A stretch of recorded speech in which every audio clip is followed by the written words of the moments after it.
Dam proudly presents... Hey, guys! That's more like it! We proudly present Grand Coulee Dam! It sure is grand! Hiya, folks! I'm Billy Beaver's the name. We have a great show ahead that will help explain how grand the Grand Coulee Dam is. But first, we're going to show you some of our favorite things about the dam. Because who knows more about dams than a beaver? Of course, we beavers don't make our dams out of concrete. We use sticks. Speaking of which, is here, and there, and ta-da! A custom-made beaver dam? Whoops! Doesn't seem quite right.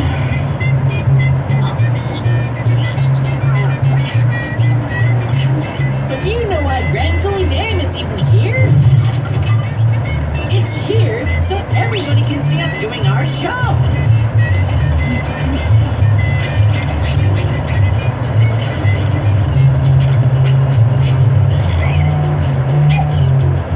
But the dam has other uses too. The water in Lake Roosevelt is used to grow food.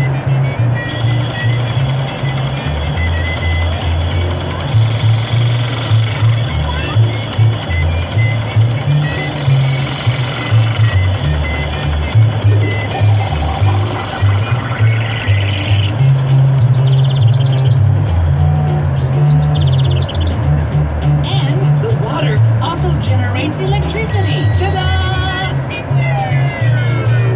I was thinking of something maybe a little flashier. Come on, let's dance. All right. Woohoo! That's it. Yeah. We can also have fun with all that water. Like water skiing.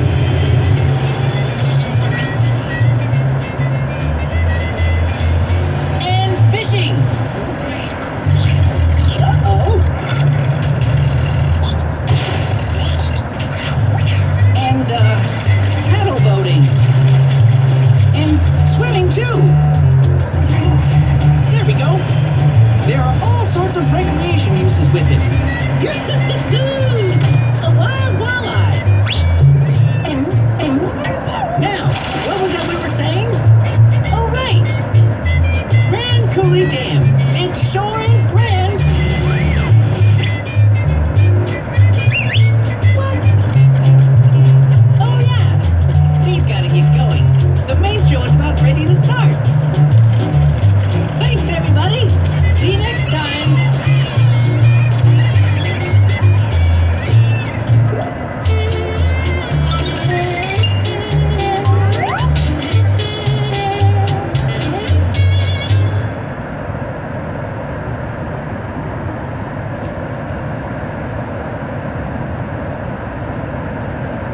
All right, let's go home.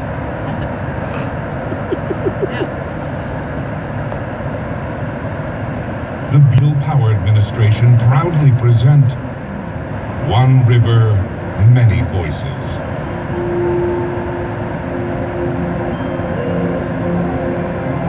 Whoa.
As we look around this beautiful and rugged landscape to the Columbia River below, we wonder, what is the story of this ever-changing river, flowing past us now and yet always returning in an eternal cycle? If we listen closely, we will see how we are all a part of this story. A story woven from many voices. Grandmother, please tell me the story again. The story of Grand Coulee. Of course I can tell you again. Now listen carefully. Over time, some of the most spectacular natural forces in the world shaped the place we now call Grand Coulee. Lava flows built many layers of basalt, covering the inland northwest.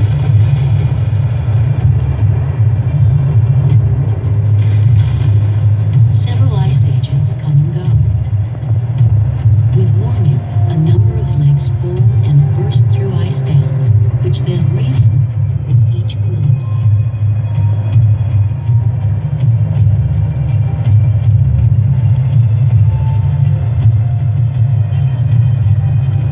Then, about 12,000 years ago, the last of these major floods unleashes the 2,000 square mile Lake Missoula for the last time. A massive flow of water races down the Columbia River, shaping Grand Coulee as we see it today.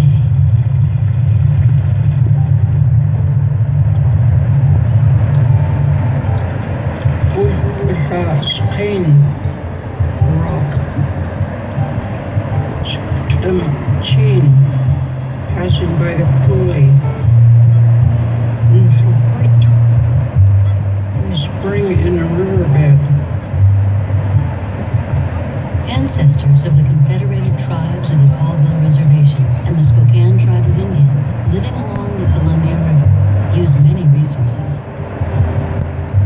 Each season offers a diversity of plants and wildlife, providing food, clothing, shelter, and medicine. But most significant to the Columbia Basin cultures is the salmon. This source of food and spiritual sustenance is often described in stories, like the one told by Colville tribal elder Tom Louie.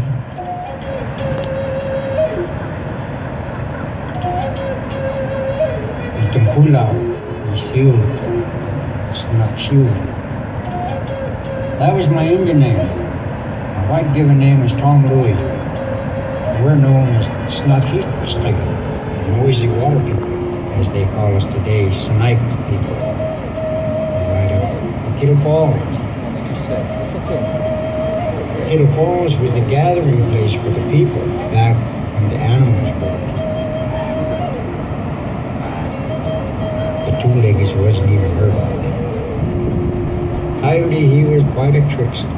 He's the one that communicated with the Great Spirit.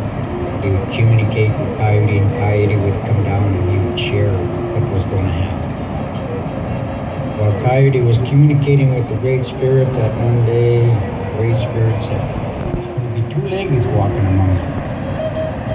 You're going to have to find out how you can take care of them. All we have in this river is just water. The three sisters way down there at Salilo, they've got all this salmon. And the three sisters were seagull, kingfish, and snipe. That was the three sisters that held the salmon captive. And we need somebody to go down there and free them salmon. You have to be very careful. You have to have some good power. And the three sisters down there and kill them. He said, "I'll go."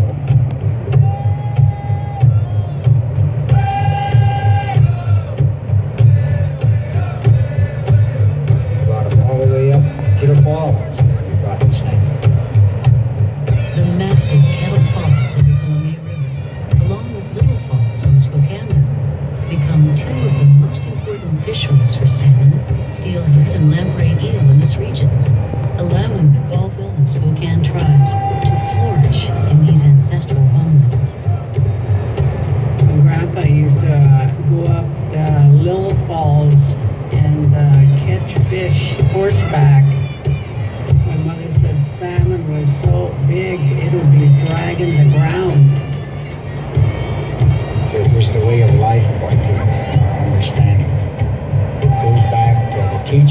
our belief system. Wow, Grandmother, I want to hear what happens next. Very well. So this way of life went on for some time. Then, contact with European explorers and missionaries begins to alter the human landscape. Settlers seeking a better way of life find plentiful land, yet many hardships lie ahead.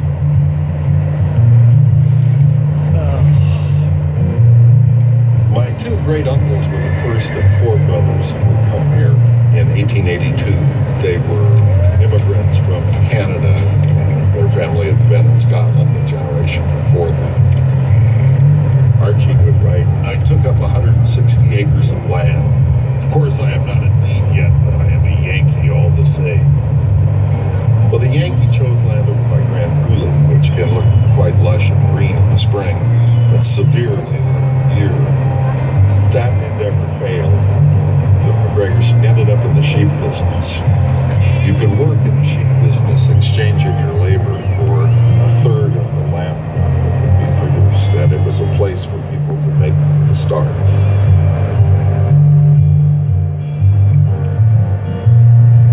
Sheep, cattle, fruit orchards, and other crops form the basis for farming along the river from the late 1800s. Farmers throughout the West prospered for a time, but arid conditions more typical to the region returned. Congress and President Teddy Roosevelt fear that economic development in the arid West will languish without sustainable water supplies, and the Bureau of Reclamation was created in 1902. Reclamation's role becomes even more critical after the stock market crash of 1929 and then the Dust Bowl of the 1930s. The effects of the Great Depression uproot thousands. Newly elected President Franklin Delano Roosevelt forms the New Deal, designed to put Americans back to work. One of these massive public works projects is Grand Coulee Dam, designed to bring much-needed irrigation to arid farmlands. Grand Coulee will be built and operated by the Bureau of Reclamation. Many unemployed workers stream to Grand Coulee when they hear about this project.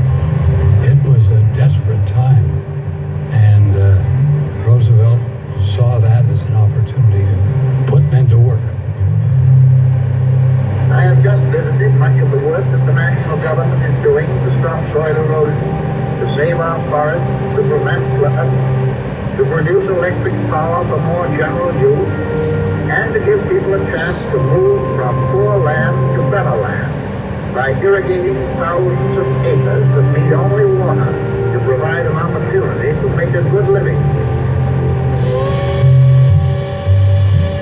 I went to work at Grand Coulee Dam in 1936 as just a laborer at 50 cents an hour.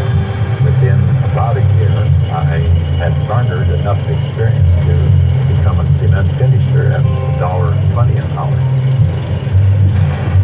6 of us lived in a tent. We had a little pot-bellied stove in the middle of this tent. In the morning when we'd wake up, the water would be frozen in the water pail. At the height of construction, there were 10,000 people working up there. The dam employed pipe fitters, electricians, carpenters, steel fitters, you name it. It was required to build the project.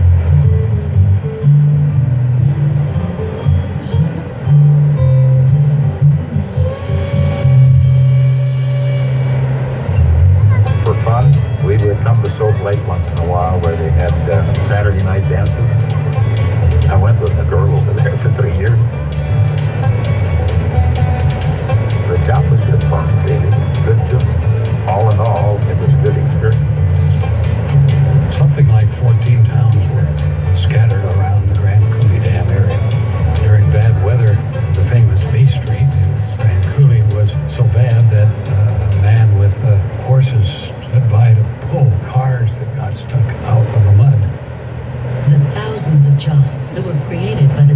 Coulee Dam project would help bring the country out of the Great Depression. Grand Coulee and Hoover and the other big projects like that were picked up by the radios. They were picked up by the newsreels in the movie theaters. They were just a tremendous morale booster for the American people. They were unsure about where America was going in the depths of the Great Depression. And they could see hope there on the screen every Saturday when they went to the matinee. It was giving hope to Americans that we could still do big, important things.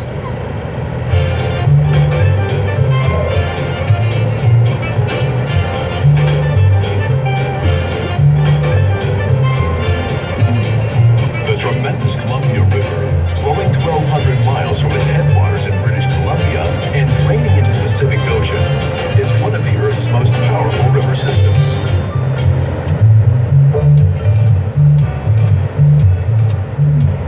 Twice the height of Niagara Falls, and built with enough concrete to wrap a sidewalk twice around the Earth's equator, when it's completed, Grand Coulee Dam will be considered among the 7 wonders of the modern world, alongside some of the most awe-inspiring constructed works, such as the Golden Gate Bridge, the Empire State Building, and the Panama Canal.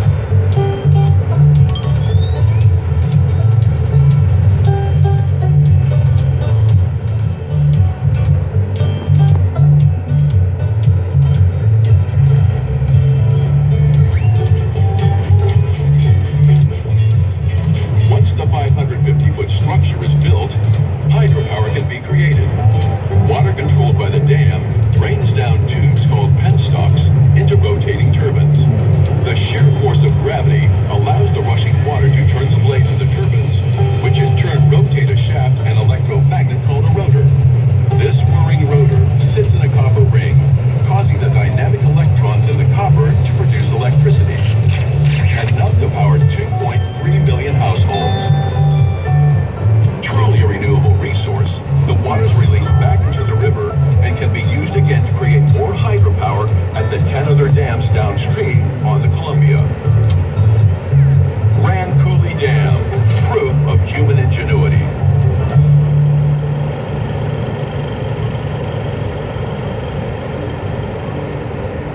Between 1939 and 1941, a gigantic reservoir begins to collect upriver.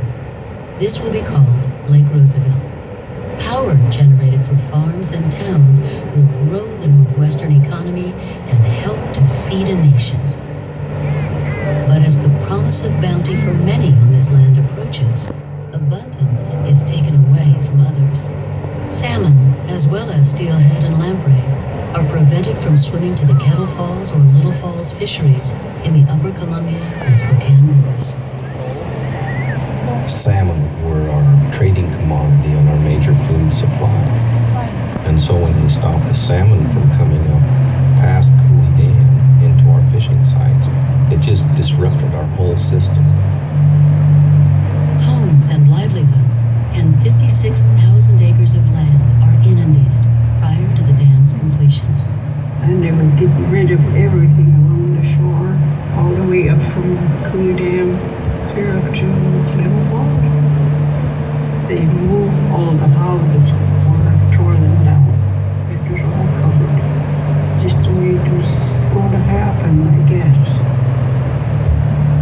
The Colville and Spokane tribes, mourning the loss of this source of vitality, natural balance, and great cultural significance, gather in 1939 at Kettle Falls in the first Ceremony of Tears.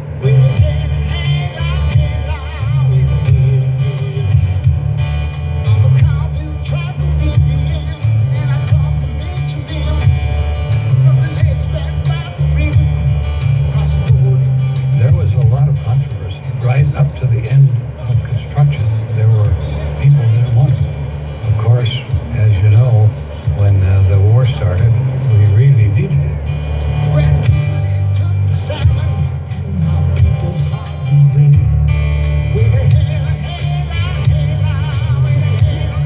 Oh no, grandmother! A war? Unfortunately, yes. And the new dam helped the country overcome it.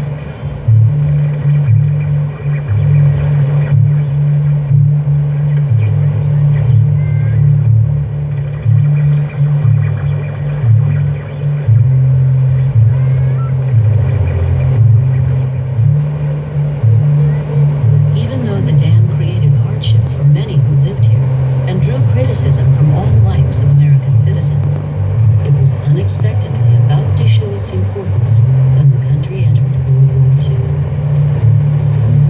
Yesterday, December 7th, 1941, a date which will live in infamy. The United States of America was suddenly and deliberately attacked.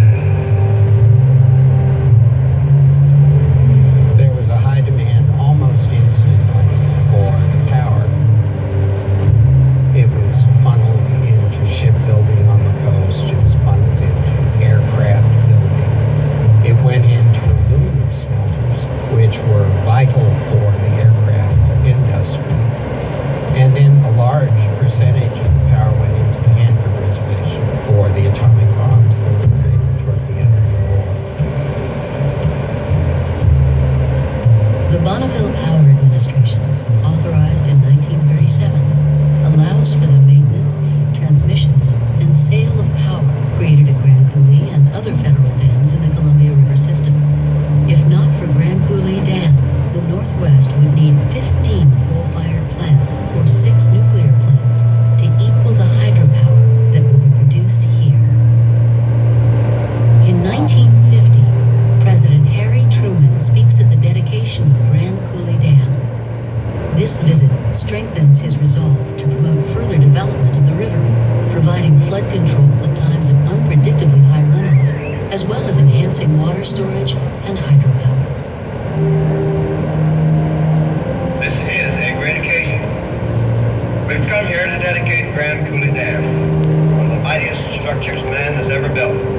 With this dam, man's ingenuity and perseverance have dramatically transformed the energy of a mighty river into a great new source of national strength. New jobs, new industry, new opportunities have been created. Grand Coulee Dam, with its tremendous power and irrigation benefits, is an instrument of our democracy, forged to contribute to a better life for ourselves and our children.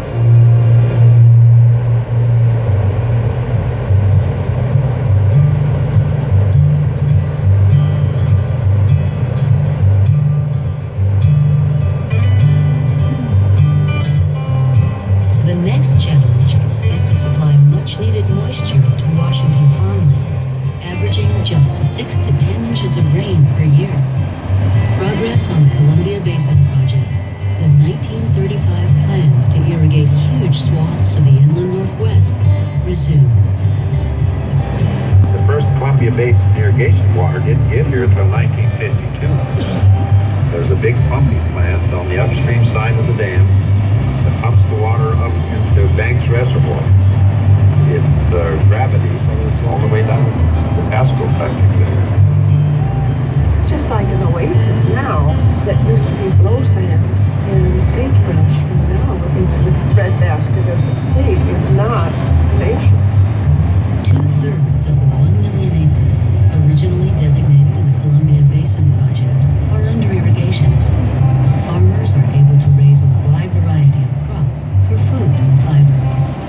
Only 2% of the water flow from the Columbia River is used for irrigation, and whatever is not absorbed into the crops or evaporated is recycled and returned to the river. While the harnessing of the mighty Columbia River has brought the benefits of hydropower and irrigation to the nation, the river still maintains her independence. In 1948, the city of Vanport, Oregon, is destroyed by a massive flood. Flooding, as a result of sometimes high seasonal runoff upstream, continues to be a serious concern. My father reminded me about how he carried me on his shoulders in water that was up to his waist, if not higher. Our family lost everything. In the early 1960s, flooding is addressed when the Columbia River Treaty with Canada is formed, resulting in increased flood control and the addition of new reservoirs. This also leads to the opportunity for reclamation to enlarge Grand Coulee Dam and an ability to provide even more hydropower to a growing population, making Grand Coulee Dam the largest hydro producer in the world. In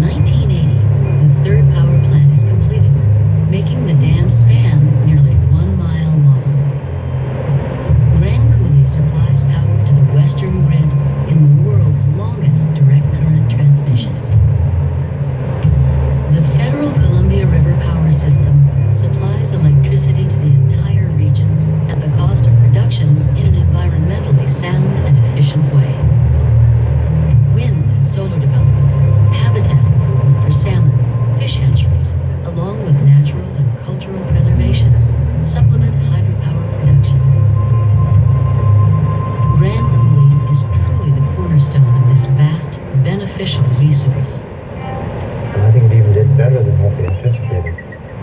I think we still have one of the cheapest electrical rates in the world. Actually, it's worked out, I think, for the benefit of not only this area, but the whole country.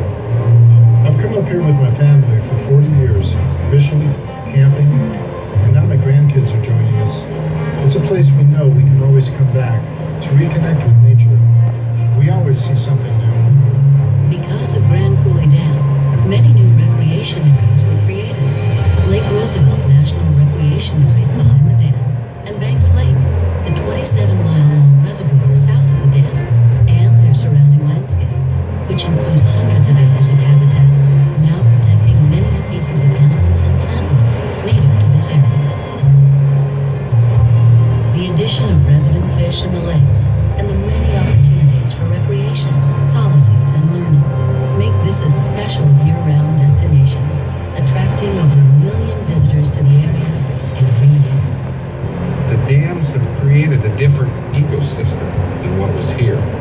But the benefits of the dams have been great. I think one thing we have in common is that we want to protect the water, we want to protect the land. One of the first things that we had to do was learn our history. Where did we come from? You better find out where we come from. How did that dam get there? What did that dam cause? You understand that, then you understand where you have to go. Life has changed a whole lot. When tribes can run their own reservation, take over their own future, there's a pride about that. We need to come together to discuss the future of the river, respectful of cultures, of history, and yet provide good stewardship for the future. Wow, Grandmother. I can't believe our family was a part of this story. I can't wait to tell my grandchildren someday. Well, granddaughter, this isn't just our story. It belongs to all of us.